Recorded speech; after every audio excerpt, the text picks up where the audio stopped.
Hari Om.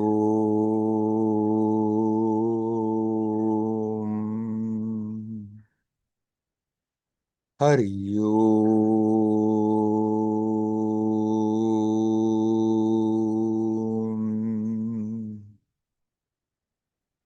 Hari Om.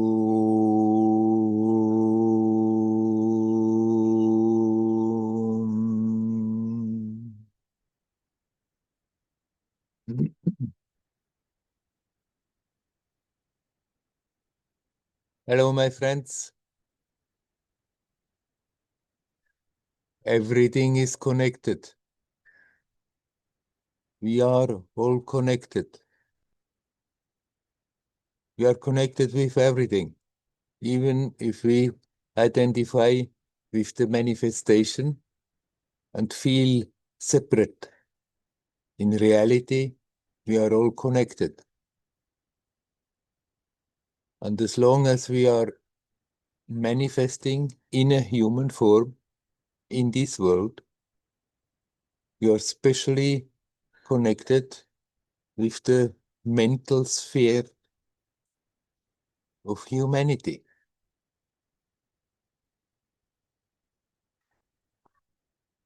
Everything is connected, but then there is still a special connection, a mental level, where each individual is participating in the collective mind of humans, mind sphere, if you want. So all our actions have consequently an effect. All our actions, all our thoughts, all our emotions, everything is having an influence on the collective. We are not separate.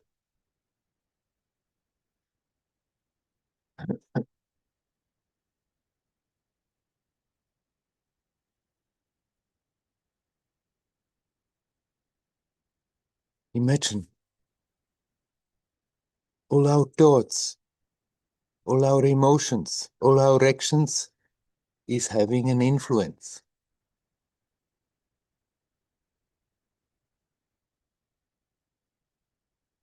When we get sucked into darkness, into depression, into frustration, into anger, it's also sending something in that human collective mind sphere and influencing it however little. But of course, the opposite too. Whenever we really connect with the essence, creating harmony, radiating well wishes, radiating love, radiating light, that also has a connection, has an influence. Everything influences the collective mental sphere.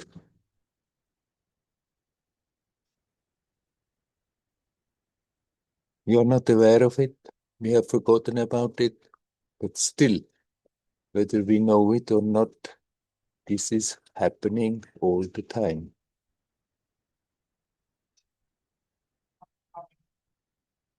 Even if we are not succeeding very much, the very attempt to open up to the light, to the harmony, to the expansion, then we are doing something very helpful for all the rest of humanity. For everybody who sincerely tries, makes it a bit easier for everybody else.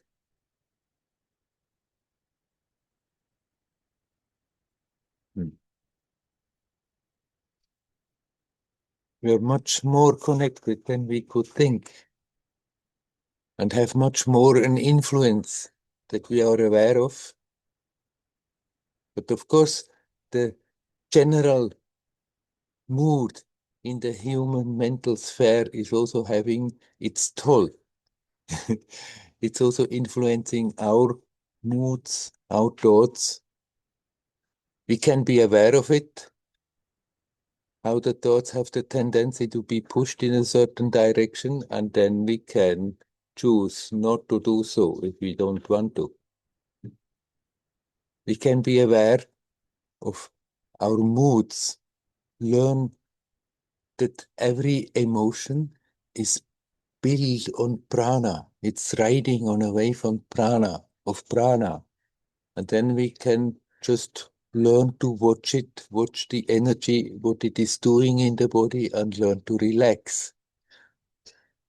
So that we are not victims of our thoughts and our emotions.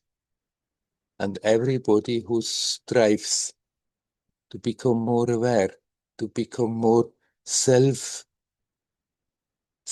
not ego-centered, but centered in the self, in the essence, in the source, is doing a great service for everybody else without being aware of it. Now, Mia from Germany has written me. She has had a very special life. She was clairvoyant from early childhood, having certain psychic abilities.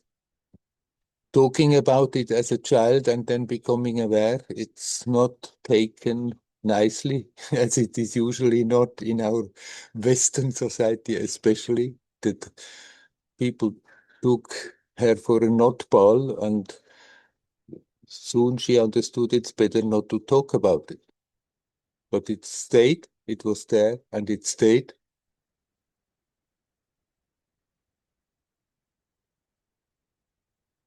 Then, at a certain time,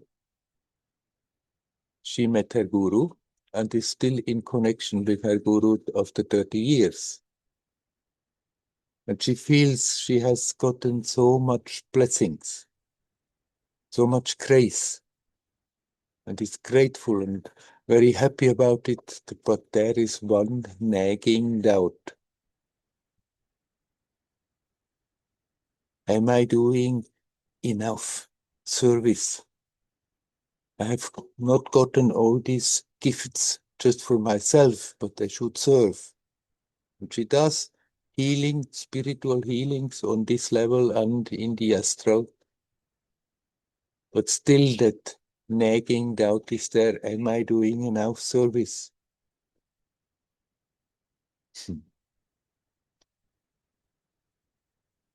Now, Mia, the greatest service you possibly can do to the rest of humanity and all the living beings is, as much as you can, be centered in the self, in the source, in that which really is.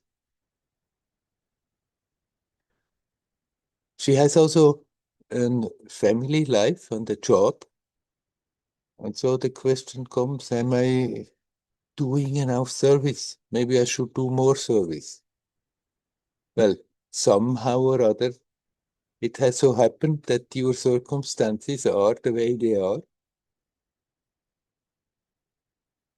And you can do wherever you are the best service by connecting consciously as much as you can. When you are in your job, every now and then, if it slips a bit away, remind yourself, connect and relax. Be here now. Feel that essence as good as you can and relax. And then when you are doing your household work, after years of doing so, this comes now quite automatically. You don't have to think much about it. So instead of then doing your household work and maybe dream away about something. Be here, be now. Be aware of what's going on, of what you are doing, what is happening. At the same time, connect and relax. Be here, be now, connect and relax. This is the greatest service you can do. And sometimes, as you well know, it sucks you in and you are connected. Then just stay with it. Relax in it. Let it unfold. Let it expand. Not thinking I should do this, I should do that with it. And then in your life, as it has already happened, as it has been the case, if that comes along, the healing and whatever supportive spiritual work you are doing for other beings, keep going, keep doing it, but don't do it with that feeling, oh my God, it's my duty and I'm not doing enough. Let it happen spontaneously because of the awareness that the greatest service you can possibly do is being consciously connected as much as you can. It's influencing the collective consciousness. Most of the people go through their life half asleep. They are also influencing. But one being who is consciously connecting has so much more power and influences the collective so much more than a whole crowd of half asleep people. So don't think maybe I should stop my job, maybe I should somehow change my external life, that I have more time and do more intensely service. You can do service wherever you are. And the greatest service is to be really centered in yourself, in what you are, not your personality, in what you are. To be at home in the self, to connect with it, to dive into it, to get rooted in it and function on all the levels as much as possible from that perspective. This is an enormous service. So let the external story simply unroll itself. And if it so happens then that at a certain moment you feel it's on the program, then you can maybe devote more time for that and reduce other activities. But it, you need not, out of fear or a bad conscience, think, oh, I have to do so in order to serve. Your gifts, they are for yourself. And the more you are using them in the right way, the more this is a blessing for everybody else. It's not a contradiction that you have those for yourself or for everybody. The more you are using your gifts to become more self-aware, the more you are serving in the best way you can all living beings. So let the doubt go. Just be alert, and the more you connect or even attempt to connect, when sometimes it doesn't work fully, the more you are really doing the best for yourself and for everybody else. It's not that we either do things good for ourselves or do it good for the others. Even if we are doing something good for others, the one who is doing it is the first who is benefiting from it. And if others are open and can also benefit from it, so much the better. But anyhow, whether people are open to it or not, we are connected. We are connected with the collective consciousness of humanity. And every time we connect with the essence and radiate light and love and harmony, this is the greatest service you can possibly give. And since you have gifts, you can use them for activities as you are already doing, but you need not be restless about it. Is it enough? Is it not enough? Let the story unfold itself. Relax.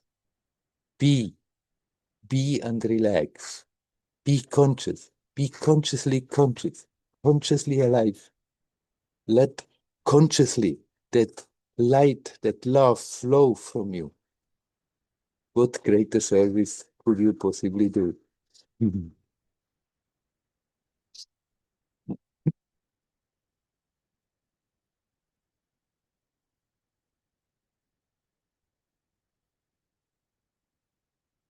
Okay,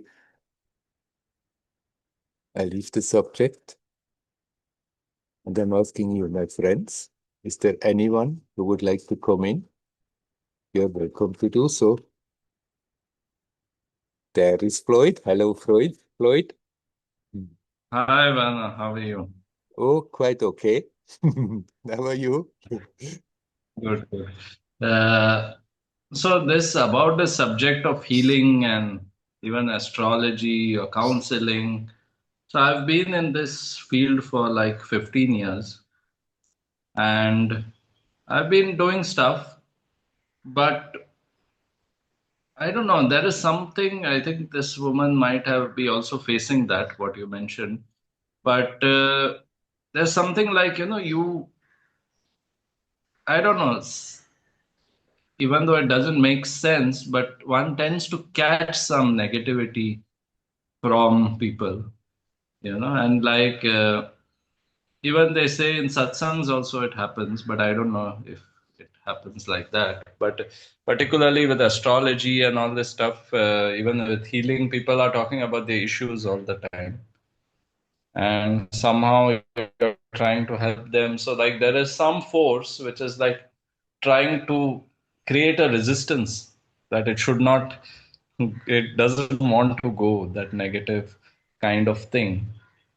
So, how does one deal with this? Like, how does one sort of not get caught up in that kind of negativity? Because obviously we have some intention to help others.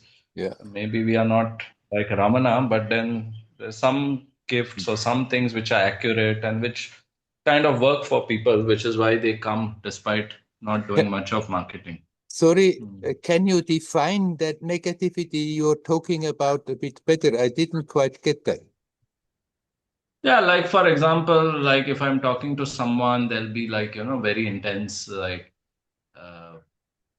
like something which bogs you down, like you may feel your solar plexus is being like sort of pushed, and like some Mm. kind of tightness and heaviness, Yeah, which yeah. it doesn't last all the time, but then at that time, it's like very heavy energy and you just want to Mm. like, get done with it in some way, or even after doing it, it's like something which bogs you down. Mm. So that kind of thing, especially in the belly, or you feel some kind of heaviness. Right. The more you sort of let it happen when you are doing Mm. your counseling, when you are helping somebody, the more you are not so much in that mood, I'm doing it, but just, just let it flow. The more you are detached from the situation and the less this is happening. Still, a trace of it will be there. You're catching something of what has been projected in you. But if you are not resisting against it, accept, okay, it's there. And also after it's over and you feel in the belly, it's there, then uh, don't resist against the fact that it's there, but just accept, okay, it takes a moment and you just observe as good as you can. You breathe good and you relax, and it will quickly go and not create any harm. then you know, okay, if I'm doing that thing, then after that there may be a moment where I have to somehow let certain energies that got a bit stuck get out of the system. But if we are not fighting with it, but just accepting, okay, it's there, and relax, then it goes very quickly. And the capacity to let that go keeps on increasing when you work with people.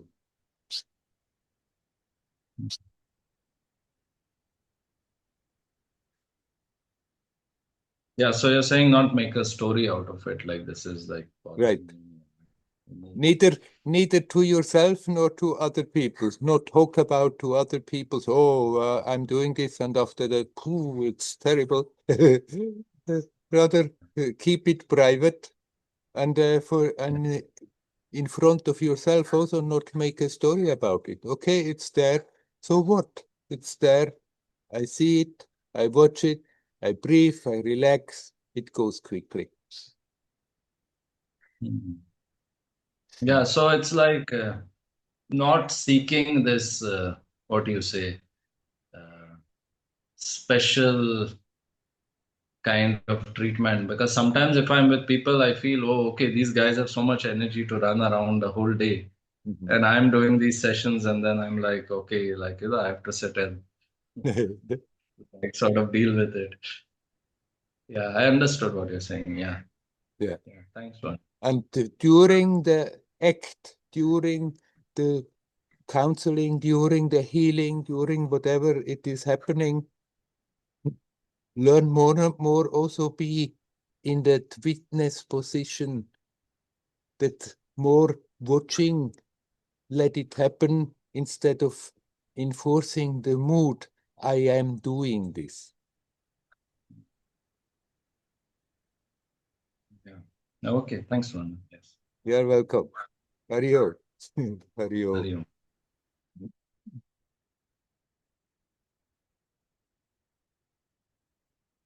Is there anyone else who would like to come and say something?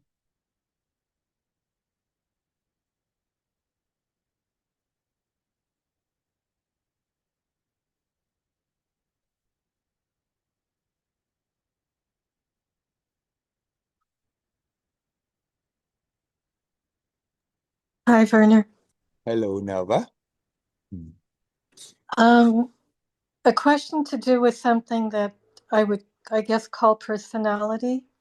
Mhm. Um, I tend to be emotional. I don't have too many gray zones. And I realized this week that I've been trying all along to change myself, that I shouldn't be so emotional, that I should be calmer and not get so involved. And I started to realize I'm only hurting myself by doing that. Mhm. And I was wondering if within what I would call an emotional storm a lot of the time, if that's the way I just need to let that be and then just keep doing whatever I do spiritually or whatever I do in life, Yes. rather than trying to be, calm and all those things that I thought a spiritual person should be. Yeah, yeah. Mm-hmm. Uh-huh. Right. Of course, then when we start to be spiritual, then there is that whole list of ideas how one should be, how one should not be. And Right. and the idea is to get better and better and better in course of the process. It's not really that. It's more that we get lighter and lighter because we learn more and more to let things go instead of holding on to. The idea that, oh, this is false, what is happening, and I should change it, and I must be better, is already also, again, sending energy in the very mechanisms that we don't quite like, that we think it should be gone. So what we have to learn is to accept. It's not that I have to become a better and better person and finally a holy person, and then the goal is to be totally, absolutely blemishlessly holy.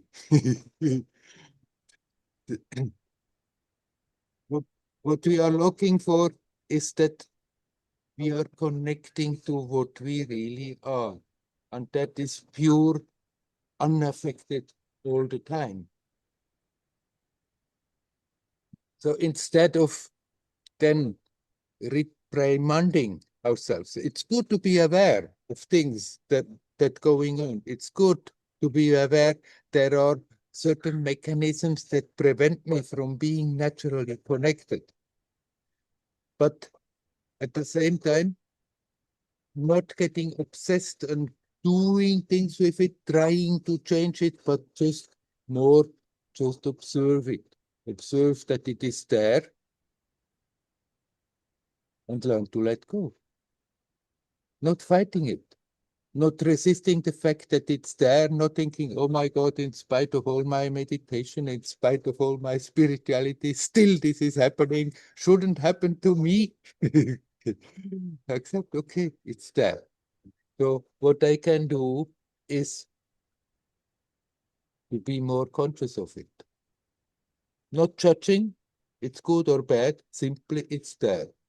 Observing what it is doing to my experience right now, and learn to relax. And then gradually it goes away. But when it's there, not fight against the fact that it is there.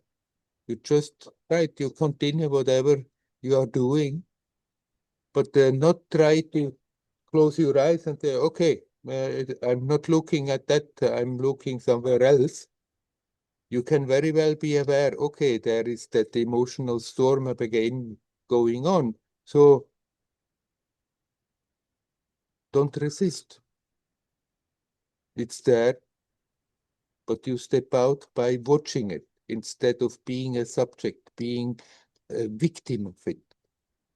You just watch what it is doing and learn to relax. You breathe and you relax, and it will pass, and then it's gone again.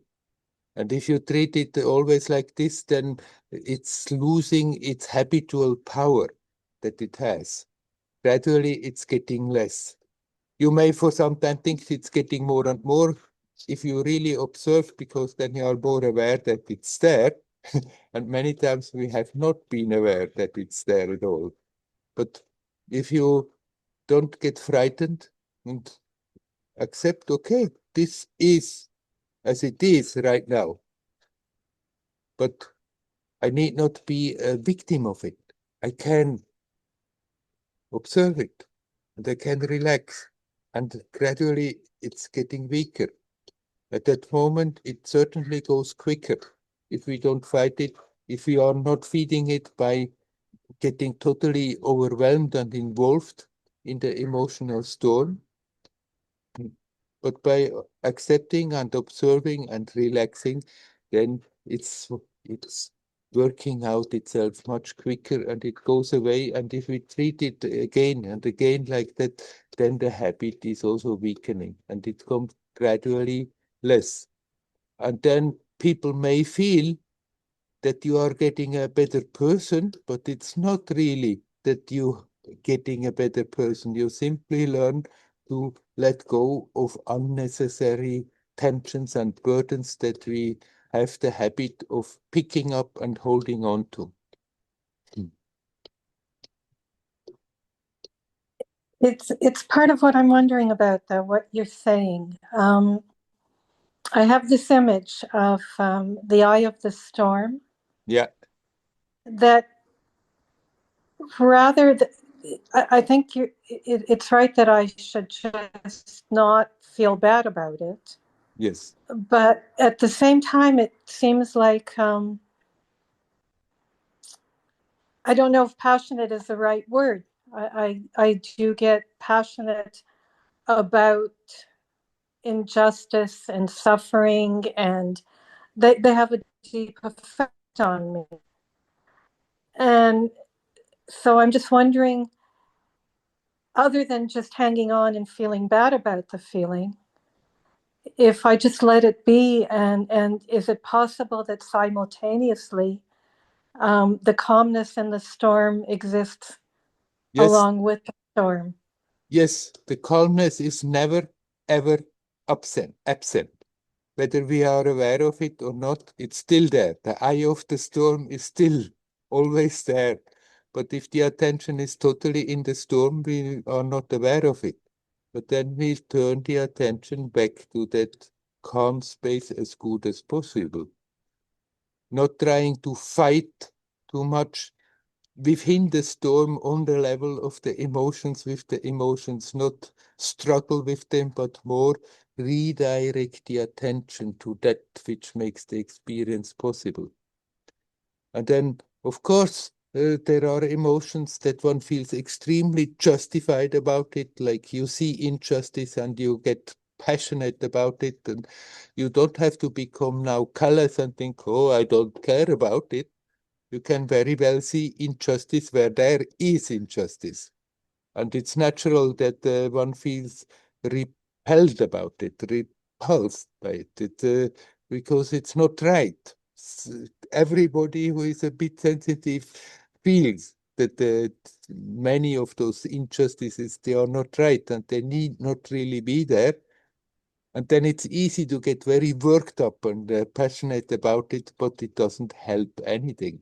It's not that you are getting less sensitive by learning to detach from those feelings. Also, watch those feelings, accept, okay, they may be justified that they come up, but it's not what the issue is. The issue is that you are touching a space that is prior to that. And the more you do that, the more these emotions that are getting out of bounds, they simply don't come anymore, or they're getting weaker. They come, maybe they come, but they are totally manageable. They may still come, even if you're really rooted in that silent space, then the emotions still may come. You see an injustice, you feel about it, but at the same time, that feeling is on the level where it belongs, on the level of the emotions that is not getting bigger and bigger and bigger because you stop feeding it. Because it's not by getting more and more emotional about it that you bring something positive in the situation. In contrary, the more you are capable of being rooted in that calmness, and you can see those situations, you look at those situations, you are aware what's going on, the more actually with that connection you bring something very precious, very positive into it. So it's a trick of the mind then to think, I cannot just not get into those emotions because a good person has to feel like this. If we see something that is totally wrong, and then we feel like it's our duty to get worked up about it, but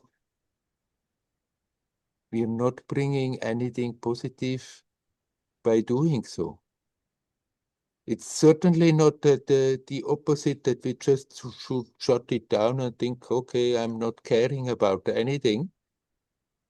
We can be very sensitive about what's going on, see what's going on, but at the same time learn not to be overwhelmed by the reactions, but to be aware there is always that aspect that is totally not affected. And the more we are connecting with that in such a situation, the more something really helpful, creative, beautiful flows through us into that situation.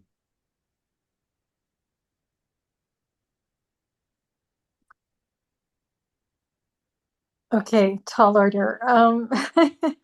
When I am with someone who is deeply suffering, Yeah. okay, I meet with people, some who it's physical, some who it's mental illness. That so okay, and sometimes I feel their pain with them. Mm. And I find the difference is between whether I get lost in that or whether I just feel that pain with them, and then they trust me more. Yes. So to me, that seems like the difference between just being in the storm and being in the storm and also the calm at the same time. Right. You can feel their pain and at the same time be aware, but there is that aspect that is not affected by it. You still feel their pain, but you are aware that you, what you are not affected by it, by the suffering of other people. You're not starting to suffer with them, even if you feel the pain. If you accept the situation, if you remain detached, then there, even much stronger, you bring something very positive and people are trusting you. They don't feel that you shut them out because of that. In contrary, the more you are really rooted in yourself, the more they feel something very precious, something warm coming from you, to which they can open and which they can trust.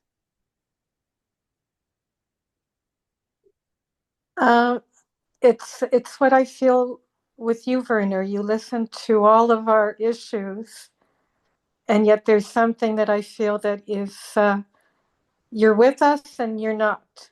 Am I putting that properly? Part of you is very open to the things that we talk about in the satsang, but part of you is always also bringing something else to it that is not. I'm not sure I'm putting it well, but does that make sense? What I'm That trying to does say. make totally Okay. sense, right? Yes, that's exactly what I feel from you. Yes. And the more you are doing that, the more you are at ease, at peace, no matter what is happening, and the more at the same time you are capable to be with people and they unburden their stuff, and you still are not getting wiped off your feet because of it. Yes. Yes. Think, Thanks. think of somebody like Amaji, who goes around and hugs people and takes from them always all that negative stuff that they are projecting and they are oozing out. There must be something so totally rock solid there. Otherwise, I mean, somebody who would not have that in a situation like that would get completely nuts in the midst of it. Yeah. Yeah. So what do you think she's feeling when she does that? I think there are different layers. In the heart of heart, there is no feeling. There is just that awareness of being connected, be aware that the person who is full of those sorrows is also that, and in reality is not suffering, and connecting with that at the same time on the level of manifestation, there may be a reaction. Sometimes when people come, she will shed tears with them, but that doesn't change the fact that in the heart there is something that is not at all emotional about it. That is simply unaffected, unconcerned, no matter what. Mhm. Okay. Thank you, Werner. You're welcome. Hari Om. Hari Om.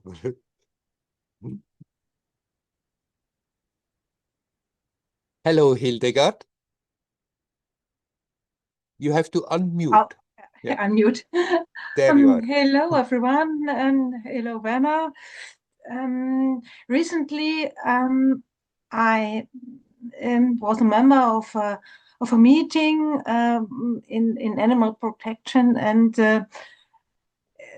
it was the situation that I like to be connected. I try to be connected in this the self, in the true self. It's peace and it's love, and it's wonderful. I try to go there with my consciousness as often as I can. And often enough, I'm not in this deepness and doing outside there and that. But in this situation, I think, oh, it would be good to be there. And I would tell about the experience I made with this community in this meeting. And my experience was that some feel irritated. Some of the members were irritated and could not, they didn't know what to do with this, with my person. And some less others, I think it's one in a group of 10, can also more connect and feel the peace, but most of them feel irritated. It's nearly a kind of hostility that can arise, and that makes me very unsure. It brings me in a state that of separation towards the. I have a question. Have you then talked about what you're trying to do? No. But when I talk as in my kind of expression as a member of the community, they feel there is something. It's not. They don't know that they can. It's strange for them. Yeah. My kind of being. Right. Well, I'm very friendly, and I try to do my best when I talk about the issues in the meeting, but it's strange for them.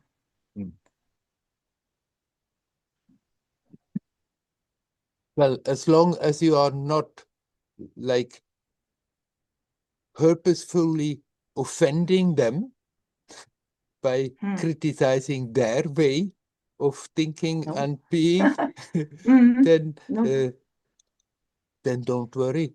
If they are feeling offended that you are learning to be more rooted in that calmness in spite of problems, if that irritates them, then that is their problem, not your problem. Yes. Right. But it makes sad. It makes me sad. And probably I should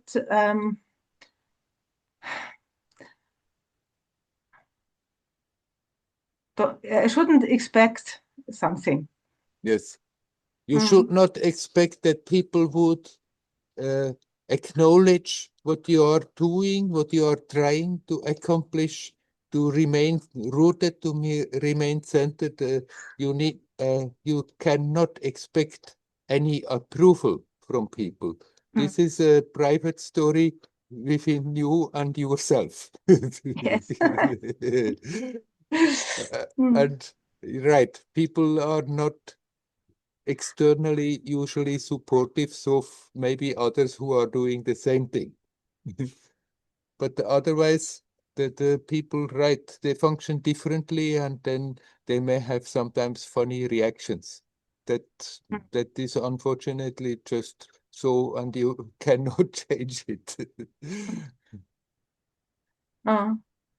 Then don't worry that they feel like that. If you continue in the same way, gradually they will adjust and accept.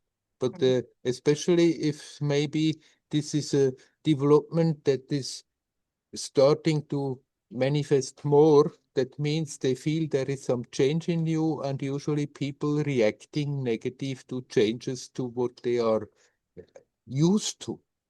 But if you keep going and cultivate that, that also there in that meeting, that at the same time, as good as you can, you stay centered in that calm aspect of you that is not affected by what is happening, not affected what is happening in the meeting, not affected what is happening about the animals you are talking about, but at the same time still you connect.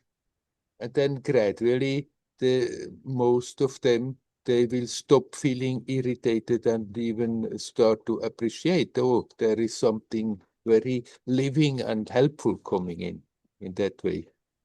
So don't worry too much when it happens. It's bound to happen.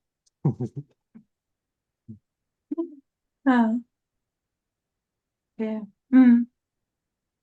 Good. Yeah.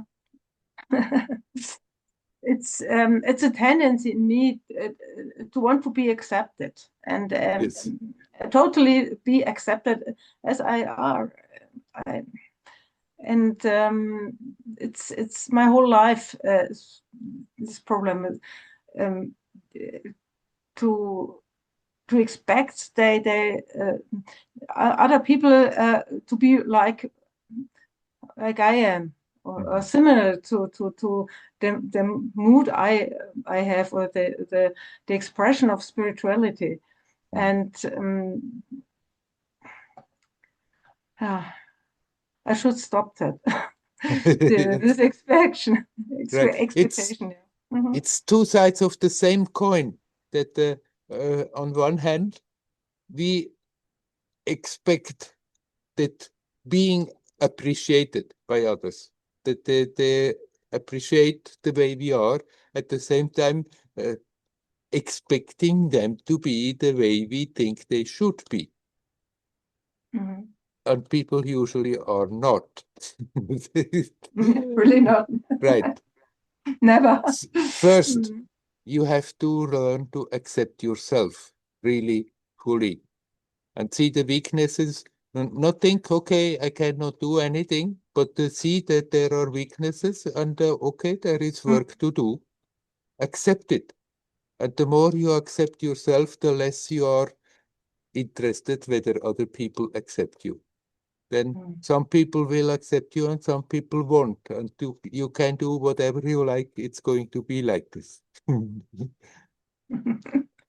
And then you can also accept that each one is in their own story. They have their own baggage. They have their own conditioning.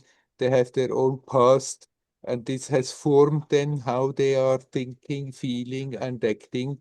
And they often just can't help themselves to be the way they are, even if we think it's not exactly harmonious and it could be much easier if they were different. We have to accept that we cannot change them. If they come and ask for help, if they ask that you give your opinion, what they could do about it, then you can help. But otherwise, it's better to accept people the way they are. But in order to be capable to do so, first you have to accept yourself. Yeah, that's the point. I see. Yeah. Yes, that's Not accepting with weakness. Sometimes people tell me, well, that's how I am, cannot do anything, that's that. We can do, but still, we don't have to judge ourselves. We can look at ourselves, at the personality, and see that there are flows which we can work on it and slowly let them go. That doesn't mean we have to be in judgment. We can accept this is the situation and not think it's hopeless, but all right, there is something where I can put my attention and gradually it's harmonizing. But we have to learn to accept that it is there. And when that acceptance of oneself is there, then we are not so much interested whether other people accept us or not. But if you can accept yourself, then you have also the capacity to accept that other peoples are not the way one would like them to be. okay, they have their own baggage, they have their own burden. If we knew the whole story, it would be not so difficult to understand why they are lashing out, why they are not being nice, why they are not being the way I think. And so we can learn to accept, okay, that's how they are. The more you are calm, you still influence something in a positive way, even if at times they react maybe annoyed about it. Mm, mm, mm. But the more you are rooted in yourself, the more powerful is your presence and has an effect whether they know it or not, whether they like it or not. Mm. But wanting them to be different from what they are, that is not very helpful for them nor for yourself. Mm. I think it's the subtle fear to be alone. Yeah. It's a tendency of a human being to to um, to be always in a community and in acceptance. It's natural to be not to be alone as a human being, and I'm not alone, not at all, but but this subtle fear inside, it's still there. And the feeling comes. Even if you are not alone, the feelings of loneliness may come.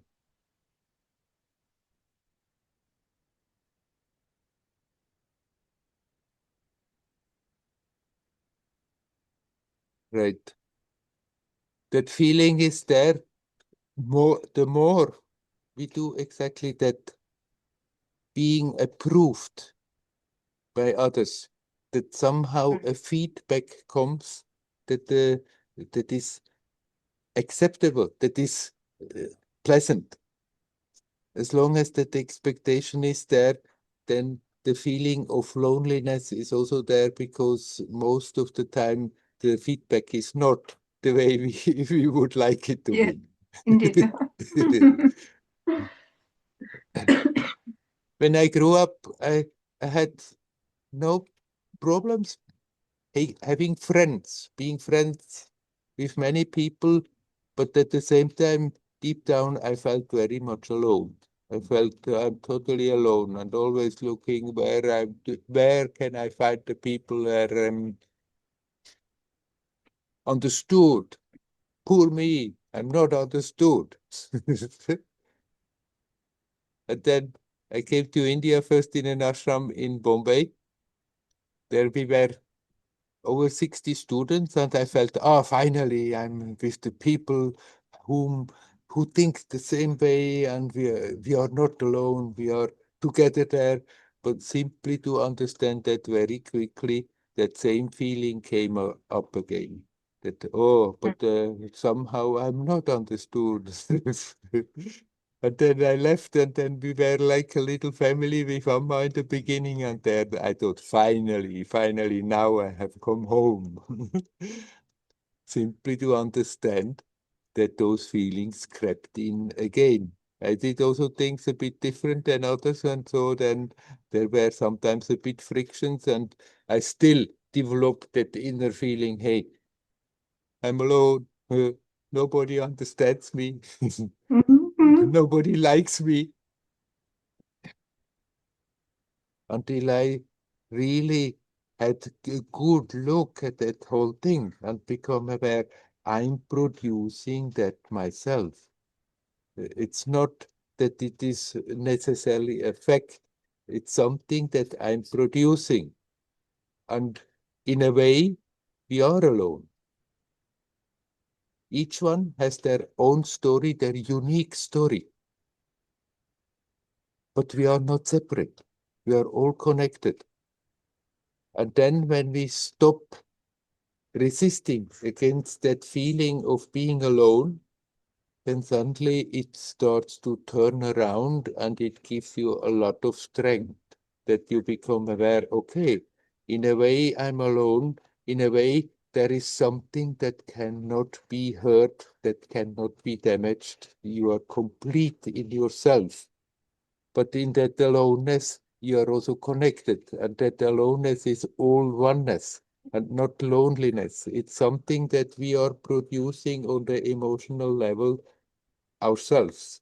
And we can go to the root of that awareness that in a way we are alone, and then become aware this is the greatest asset that is there. It's not something that is pulling us down. In contrary, it's something from where you can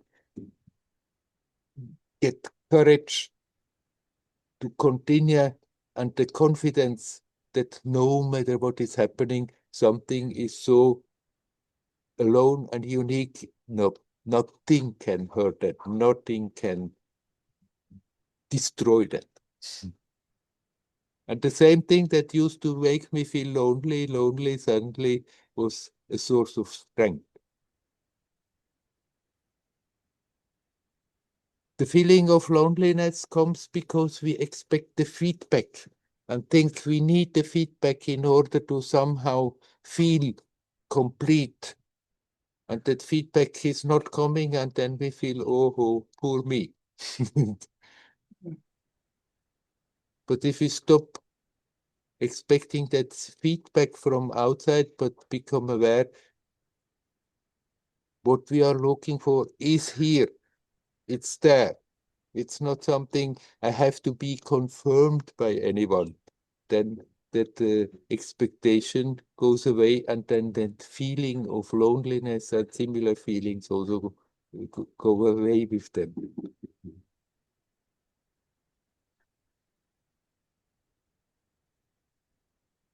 Can we leave it at that? This was very, very helpful. Thank you so much. You are Thank you most very welcome. Hari Om. Hari Hari Om. Om. Hari Om. Hari Om. You see, you just got a message. Thank you, Hildegard. So somebody else was happy about your question. Also, thank you. Werner. Okay. Hari Okay. Om. Is there Hari Om. anybody else who would like to come in? You're welcome to do so.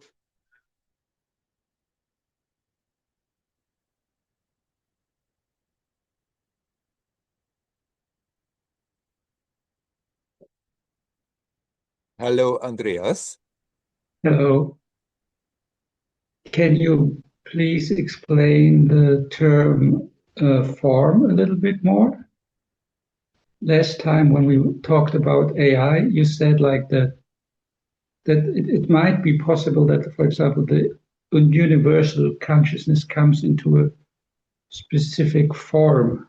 And I estimate that it's like what's happening when you get born too. So can you explain just the term form more, and what's the difference between form and body, or are they synonymous? It's, I mean, you can say there is more to the form than the body, but the body is a part of it. And if consciousness decides to project into this world, then with the acceptance, okay, I will appear in a human form. And as long as we see that as an expression of ourselves, then there is absolutely no problem. The problem is simply when we identify with the form and think we are only this form, instead of being aware this form is just an expression of what you are. But automatically, if that decision is there to come into this world, means to, if it's to come into this world as a human, then one accepts, okay, that expression will be a human form, as we know it.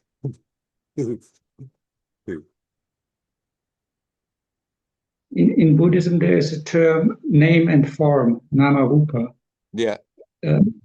Maybe it's very similar in Sanskrit, I don't know. Yes. And does form have a different meaning in that context, or a little bit wider?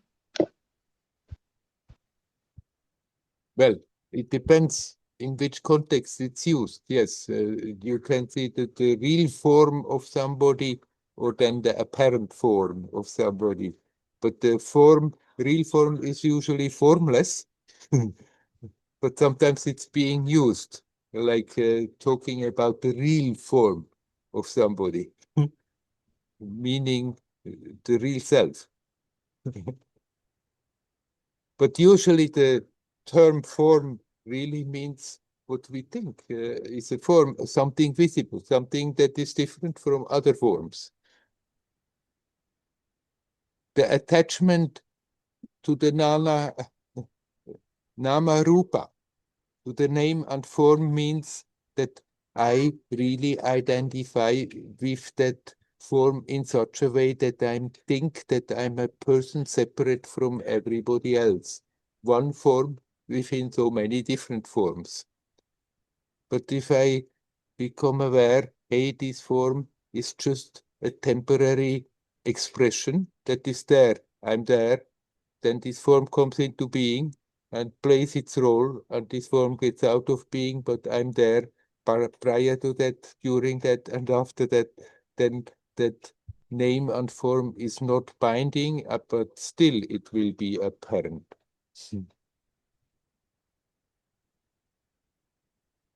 Is there a difference between form and a body in that respect? That,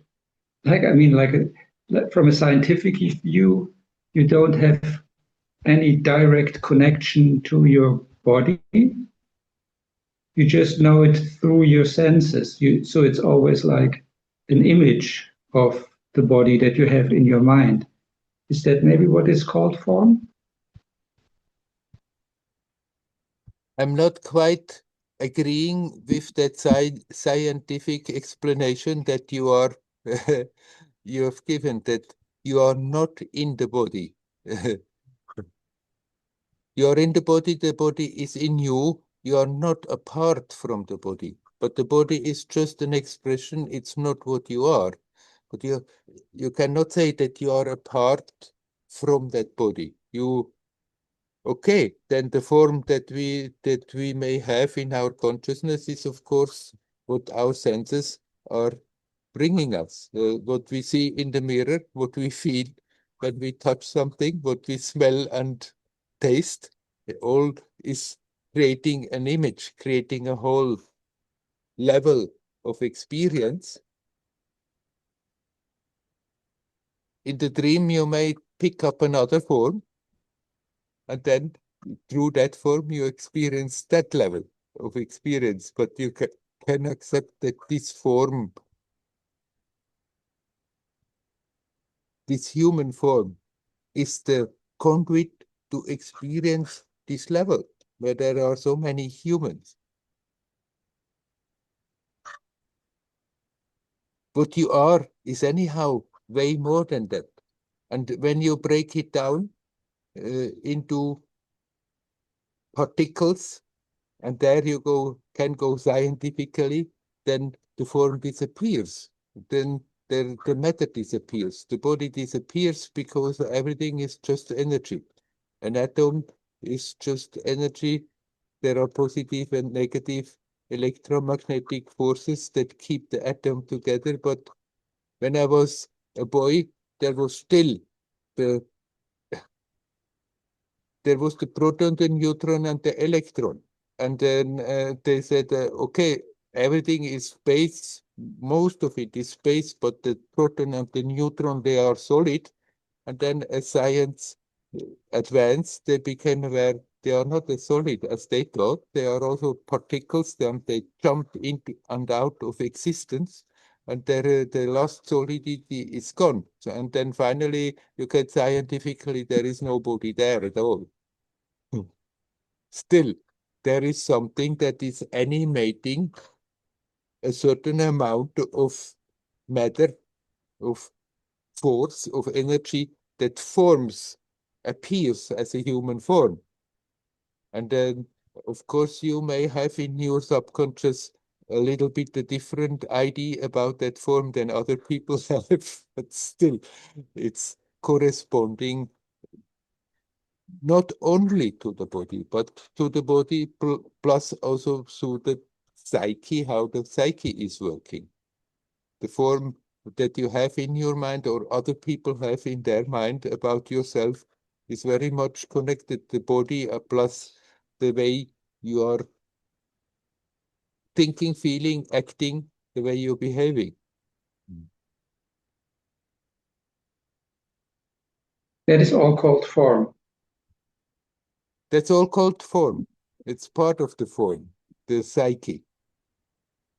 As I use the word now, it's all part of that form. That form is there, temporary.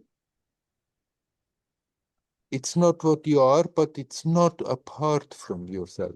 It cannot possibly be apart from yourself. You cannot possibly be apart because it's an expression of you, of what you are.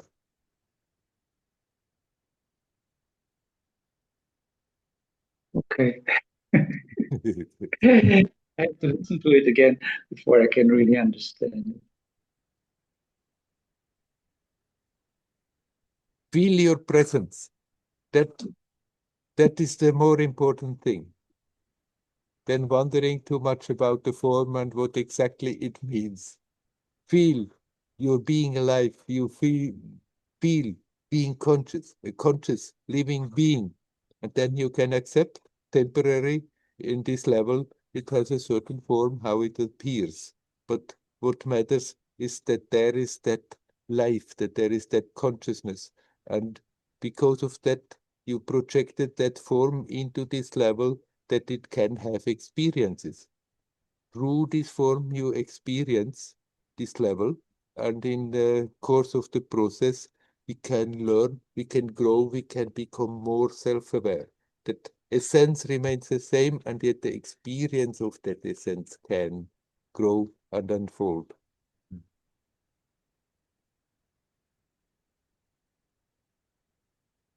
In the description of Buddhist stages of meditation, there's one that is called when like name and form drop away. So what does I'm not enough familiar with the Buddhist scriptures to really tell you now exactly what they mean. I would have to go more into it, but somehow I'm not so much motivated to do so. Okay. Yeah. I just thought you know this stage anyway by your own experience, that name and form drop away. Of course, but you know that also, not only me. When you are absorbed in something very much, your name and form disappears. You disappear. You have a moment of great joy, something, and you are totally focused into that, you disappear. Suddenly, the name and form is not there. There is just that intensity of the experience.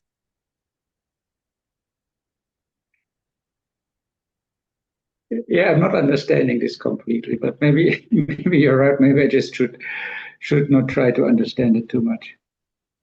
No, just remember certain moments when there is a great intensity. It could be also the opposite. It could be in fear, but often when people like something happens and they are so happy about how it's manifesting and they are totally into it, they disappear.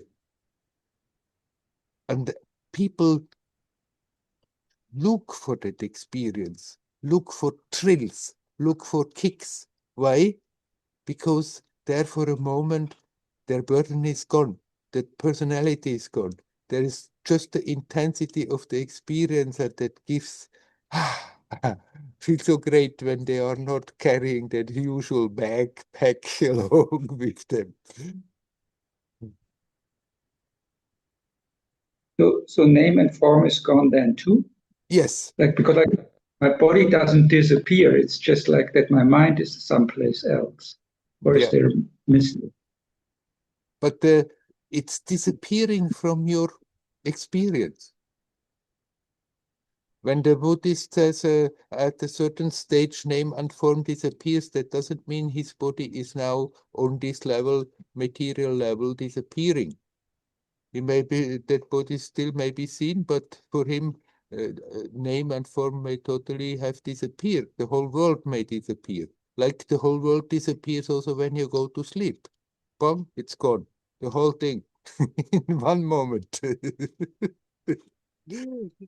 And so also you can get into a state that the whole world disappears, but you are conscious, not like in the sleep where you are slipping into unconsciousness. And then the name and form is gone. Yeah, and then you can see what is your essence, right? You cannot see your essence, you are your essence. There is no one to see your essence. You are your essence. Right. Yeah, it's not possible to verify it scientifically. No, it's Yes. not possible because everybody has to verify it with their own experience. You can listen to people talking about it and you get a bit the notion, but don't think you understand because you cannot understand. But what you can is open up and verify it with your own experience.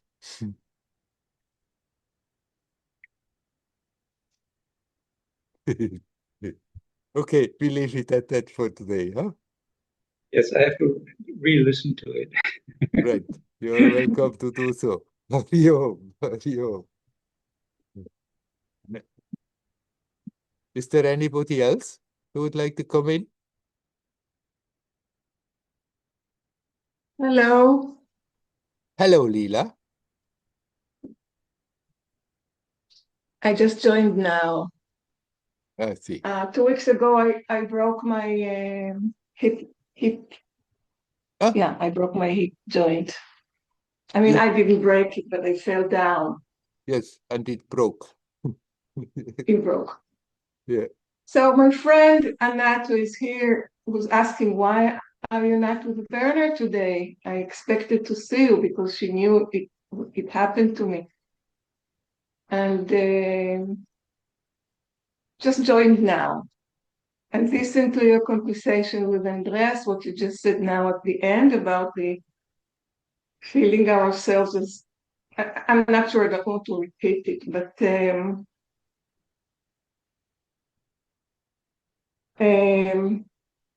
it's an amazing experience. It's very painful, not now any longer. I mean, I take medication and I literally had to take myself out of the hospital because I couldn't stand one more minute there. Hospitals are terrible places, Yeah. even though it's considered as a good one. Yeah. And I lost my trust also with the doctors and stuff on the whole system. But so I don't really have a question. I just feel like sharing a little bit, and because I had to concentrate so much there to protect myself from the noise and from the lights. The lights there are shiny white lights, and it's terrible. It's absolutely terrible. And there is action all the time. And I shared the room with a woman who was really very difficult, very, very difficult. So I had to concentrate. I couldn't eat the food there. And then, because I couldn't eat the food, people brought me food, but then I also couldn't eat this food because it was taking all over, like the smell of the food and everything, and the whole atmosphere. So I ate like small portions, but then, yeah. So this experience about being so concentrated on what is important now, all the retreats I've been to, and all kind of life events, never ever felt like that. Like I'm still very concentrated. Like I have to do things. I mean, I want to do things. I do things at home alone. People come to me and physiotherapy, and the doctor will come tomorrow and all that, but I'm so strong in recovering, so I do things alone. And I have to concentrate so I don't drop anything, so I don't fall. So I have this walking stick with me, and so the spiritual experience is amazing. Mm. And I'm just so grateful that I did all the practice all the years, and of course meeting you and everybody here.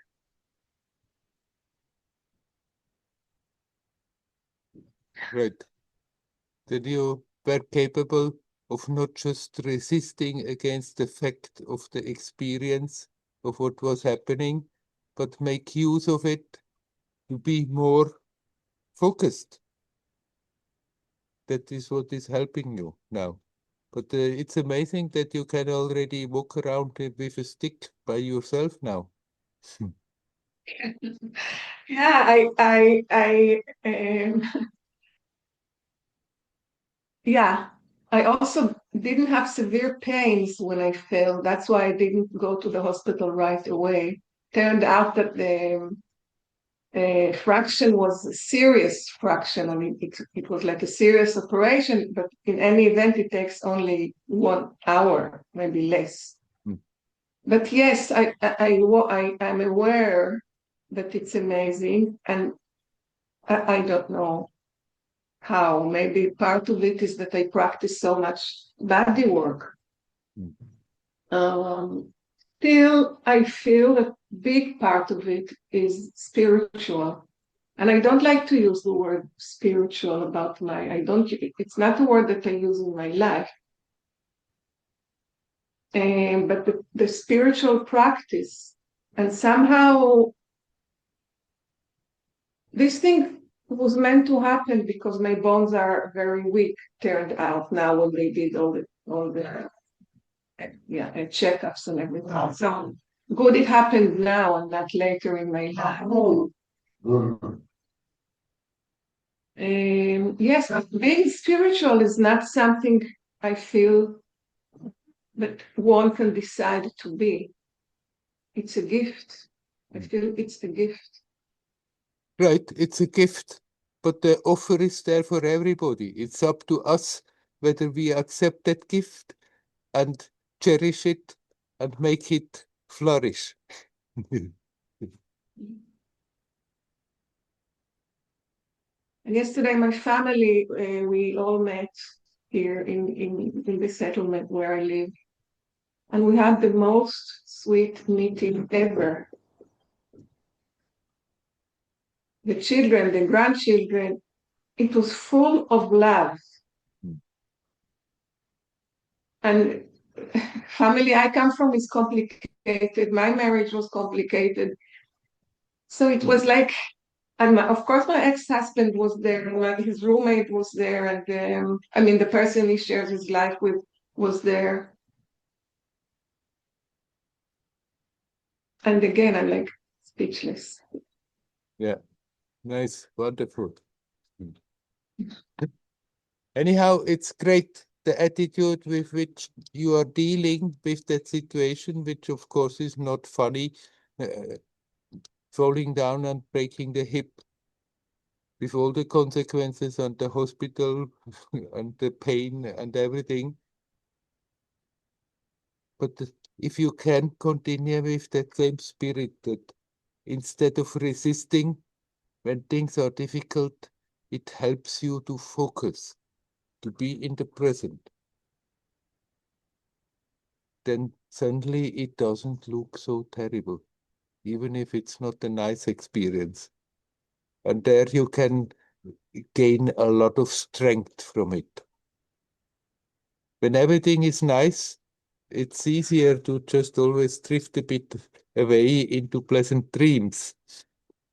But if things are not nice, then either we can sink into despair and in a way give up, or then we can make use of the look at it as a challenge, can make use of the unfavorable circumstances to do exactly what you said, to be more concentrated, more focused here, now.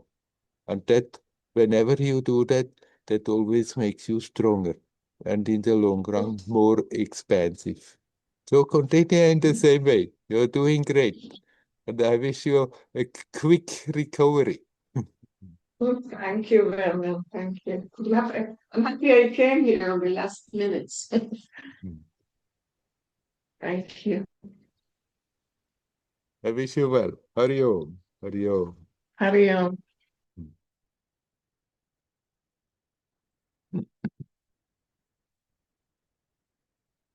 If we want to, we have some more time. Is there somebody else who would like to come in and say something? You're welcome to do so.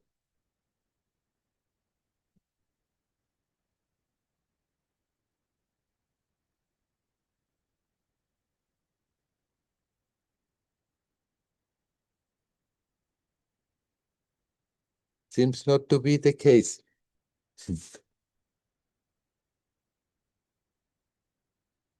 We have touched in a way, in different ways, always a bit the same subject. Finally, it always comes back to ourselves. This is the reason why we have come for into this world.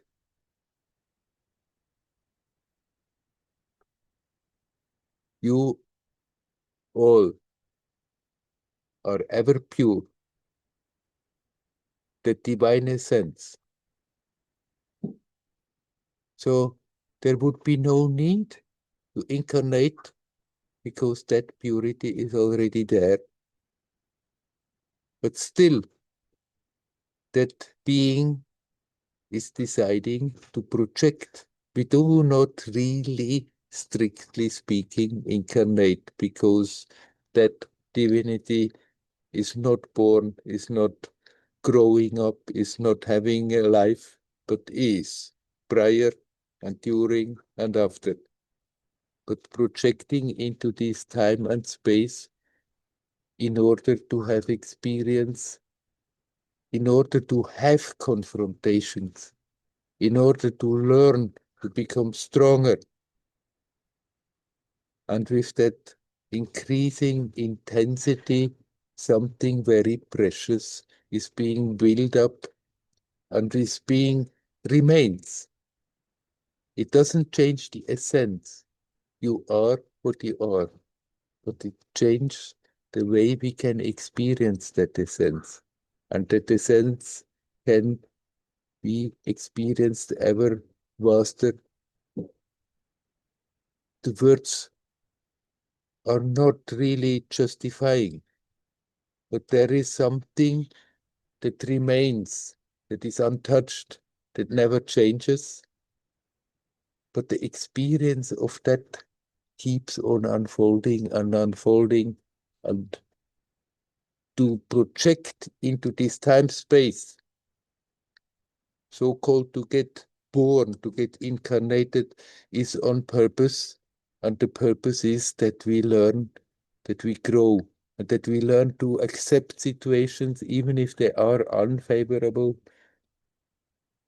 as a challenge to do just that. It's good to remember that. That's what we are here for, to learn, to grow, to outgrow weaknesses. And this will stay also when that story is over. Whatever is on this level, that remains back. We can accumulate so many things. The moment this body is getting, is dying, the moment the consciousness is getting out, then all this is left behind. But this inner intensity, that is there for good. It doesn't go away again. That's what we have come for. And in that, the experience keeps on unfolding. The two different schools who say it's all one, it's always the same, it's all empty, nothing happens, nothing ever happened. And the other one who says there is something unfolding and growing and evolving. They are not contradictions, they are both true. The essence remains, but the experience of it unfolds, and there is no limit to it. And here, appearing in this human world, in this human form, there is a formidable chance to continuously go deeper and deeper in that experience, to let that experience blossom, flourish, and expand. That's what we are here for. I wish you all well.